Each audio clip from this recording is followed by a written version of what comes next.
Bonjour et bienvenue dans cette vidéo où vous allez pratiquer le dieu des vents Apanasana. Vous avez la mudra qui correspond, qui est Apana Mudra, que vous trouverez dans une autre série qui s'appelle la mudra du mois. Alors, regardez bien la vidéo tout de même sur les contre-indications, les bienfaits de cette posture. Et attention mesdames, si vous avez des problèmes de santé au niveau de l'utérus par exemple, Apanasana n'est peut-être pas toujours bien indiqué. D'accord? Demandez conseil à votre sage-femme, à votre gynécologue avant de pratiquer, ou à votre kiné, votre ostéopathe ou votre professeur de yoga, yoga thérapie si vous en avez un ou une. Alors, ça se passe comment?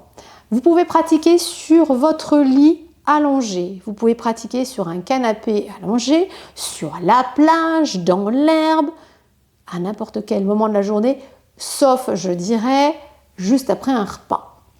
D'accord? On va éviter, à moins que vous ayez besoin vraiment de soulager, apprenez plutôt la mudra qui vous soulagera beaucoup plus facilement que la posture. On va faire la pratique ici sur le tapis. Vous pouvez mettre un petit coussin derrière la tête, de façon à pas avoir la tête qui part en arrière, ni trop en avant. Si vous avez des douleurs cervicales, le petit coussin derrière la tête, ça peut être bien.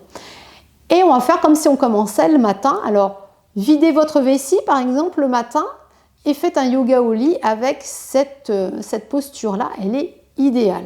Mais videz bien la vessie avant, remettez-vous sur votre lit par exemple, c'est très confortable pour le dos. Et on va commencer par la jambe gauche. Tout ça pour respecter vraiment le cycle du gros intestin, pour pouvoir éliminer plus facilement. Ce qu'on veut le matin, c'est éliminer, éviter les bouchons et les blocages. L'autoroute, elle doit être libérée. Donc le matin, on commence par le côté gauche. Et si vous pratiquez le soir, donc c'est-à-dire l'après-midi, on va prendre l'après-midi, donc après le repas du midi, vers 15 h, vous commencez par la droite. Et là, vous préparez pour le lendemain. Donc ça, en yoga thérapie, on est très à cheval là-dessus. On est parti? On pratique ensemble? Donc, je m'allonge. Je ne vais pas prendre de coussin. Et quand je m'allonge, c'est toujours rouler-bouler sur le côté. Alors, le micro, je vais le caler ici. Voilà. Vous prenez le bassin, vous l'emmenez en direction des talons. Les bras de chaque côté, vous prenez le temps d'observer. On va se mettre comme ça. Le va-et-vient de votre souffle, vous avez bien les omoplates. Vous voyez, je remets mes omoplates bien au sol.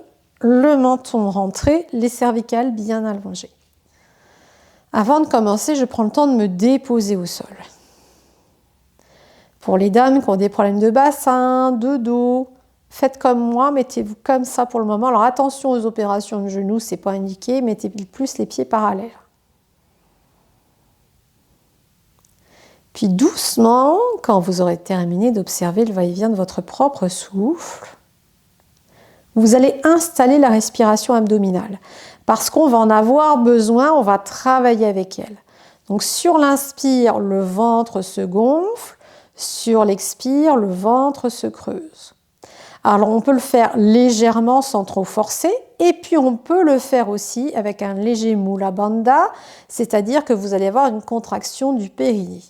Donc à l'inspire, on laisse le ventre gonfler sans trop pousser non plus, hein, on n'est pas là pour détendre, tirer sur tout ça, mais à l'expire, quand vous allez creuser le ventre, vous allez engager le périnée, donc c'est comme si on se retenait de faire pipi, vous contractez, vous fermez ce verrou énergétique, c'est ça, un bandha, c'est un verrou énergétique. Donc Mula Bandha, c'est le premier verrou énergétique, c'est celui qu'on a au niveau du périnée. Donc j'inspire, je gonfle, expire, je fais Mula Bandha, et je creuse, et je vais sentir que ça travaille vraiment ici dans les abdos profonds. Et c'est comme si j'emmenais vraiment le nombril au niveau du sol. Donc là, vous travaillez les abdos. Ça peut être une intention. Ou tout simplement, j'inspire. Et j'expire, je laisse creuser, mais sans tirer. Et j'engage pas le verrou énergétique. Je ne fais pas de Mula Bandha. Voilà. Je vous laisse explorer ça. Si vous ne pratiquez pas Mula Bandha, que vous ne connaissez pas, ne faites pas. Faites déjà le plus simple. Mais comme vous n'avez pas tout le même niveau de pratique, je vous proposais cette version. Vous pouvez poser vos mains sur le ventre aussi.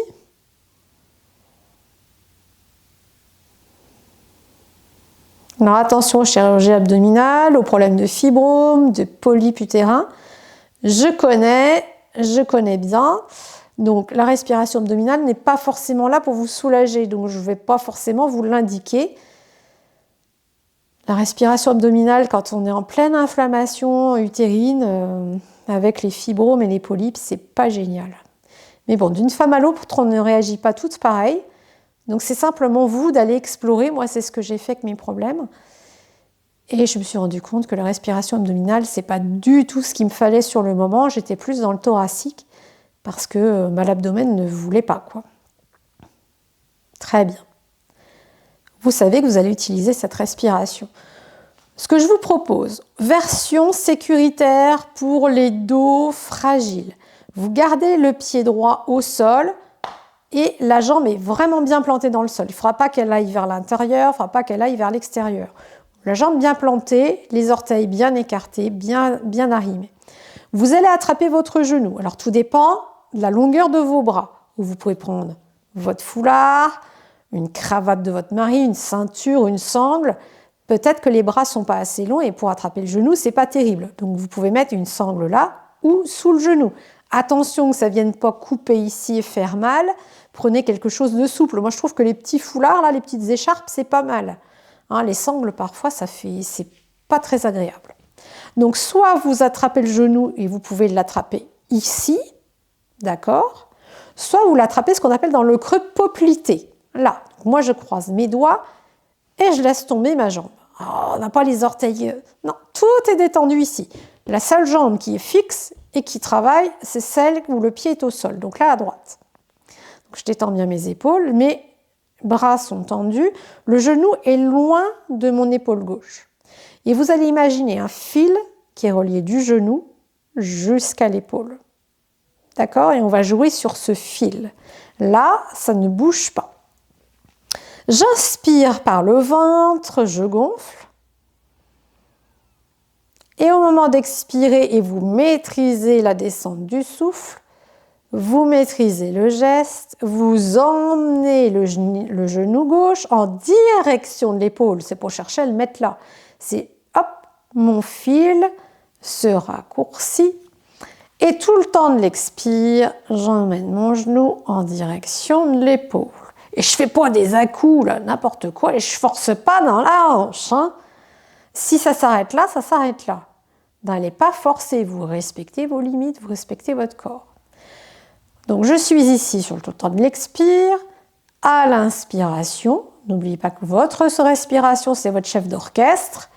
J'inspire, tout le temps de l'inspire. Je maîtrise le geste en fonction de mon souffle et pas l'inverse. Et au moment d'expirer, je souffle, le ventre se creuse. Et doucement, tranquillement, avec bienveillance, j'emmène le genou en direction de l'épaule. Il se peut que votre ventre se mette à vous parler, donc inspire, je recule. Ça veut dire que le péristaltisme de l'intestin fonctionne bien, vous l'aurez activé. Vous allez travailler sur la digestion, c'est parfait. Et le dieu des vents, Apanasana. Apana, c'est un geste d'élimination, un souffle, d'élimination. Donc, vous pouvez éliminer tout ce que vous avez éliminé sur tous les plans. Alors, on appelle ça des enveloppes, des corps, on appelle ça des koshas, on en a 5. On va de la matière jusqu'au plus subtil, donc on peut travailler sur le corps physique, le corps énergétique, le corps émotionnel, le corps mental et le corps spirituel. Alors on peut choisir une émotion à éliminer, plus qu'une tension physique. On peut éliminer des pensées, des tracas, une situation, ou on peut travailler sur son système digestif, une douleur, etc. Voilà.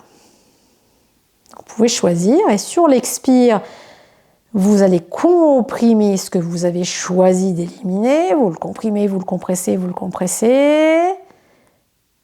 Sur l'inspiration, vous créez de l'espace.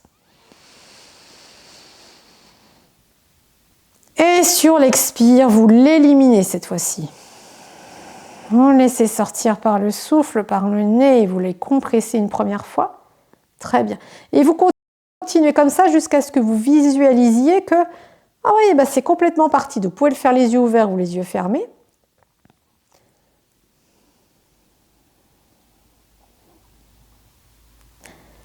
Très bien. Lorsque vous avez terminé, vous relâchez. Sur l'inspire, vous laissez la jambe s'allonger, s'étirer. Vous allez voir, elle va être super grande. Vous avez pris 10 cm là. Et vous pouvez allonger l'autre si vous le souhaitez, si c'est possible pour vous.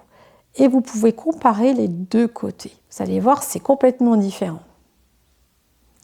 Prenez le temps d'observer la jambe gauche, toutes les sensations en partant de l'orteil jusqu'au bassin. Prenez le temps de monter étape par étape.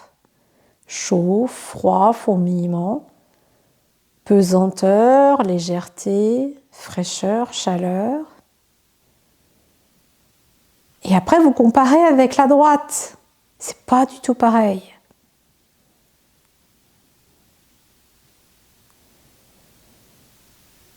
Quand vos observations sont faites, on fait la même chose à droite. On plie le genou gauche, on pose le pied et on vient attraper le genou, pareil, sur le dessus, sur le dessous avec la sangle.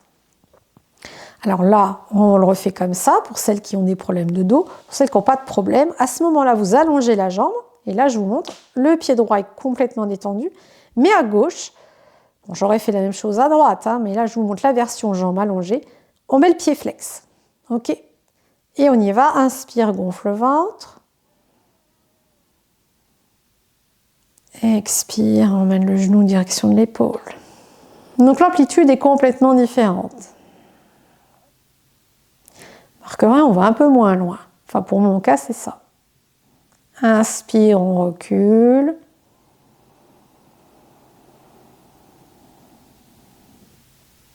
Et expire, on emmène le genou en direction de l'épaule. Vous pouvez installer la respiration Ujjayi, la respiration de l'océan, pour celles qui connaissent. En fait, c'est comme s'il y avait un petit ronflement dans la bouche, dans la gorge, et on expire dans la bouche, au lieu d'expirer par le nez. Vous allez l'entendre au micro, je vais le forcer un petit peu. Allez, j'inspire, ça fait ça. Et j'expire. C'est comme si vous embuiez une fenêtre, mais la bouche fermée. D'accord? C'est comme si on faisait mais la bouche fermée. C'est une respiration calmante et apaisante. Donc non seulement vous prenez la respiration abdominale, mais vous pouvez utiliser Ujjayi. Ou non, on va respirer par le nez, j'inspire, j'expire par le nez. Explorez, explorez.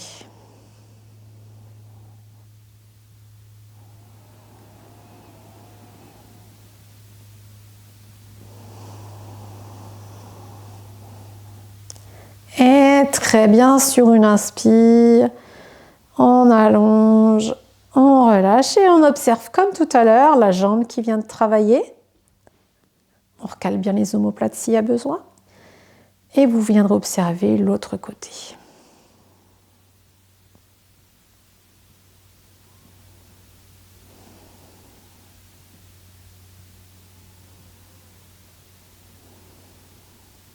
Parfait.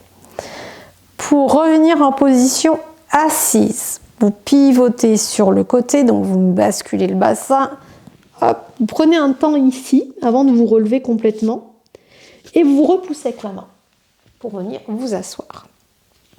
Dans une prochaine vidéo, je vous montre une adaptation avec la chaise. Le yoga sur chaise, c'est idéal pour les personnes qui sont dans des situations de handicap, qui ont des problèmes de poids, qui ont des problèmes d'articulation, qui ont tout un tas de problèmes de santé, mais ça peut être aussi pour des sportifs qui ne sont pas toujours hyper souples. Donc je vous montre ça dans la prochaine vidéo avec le dieu des vents Apanasana sur chaise.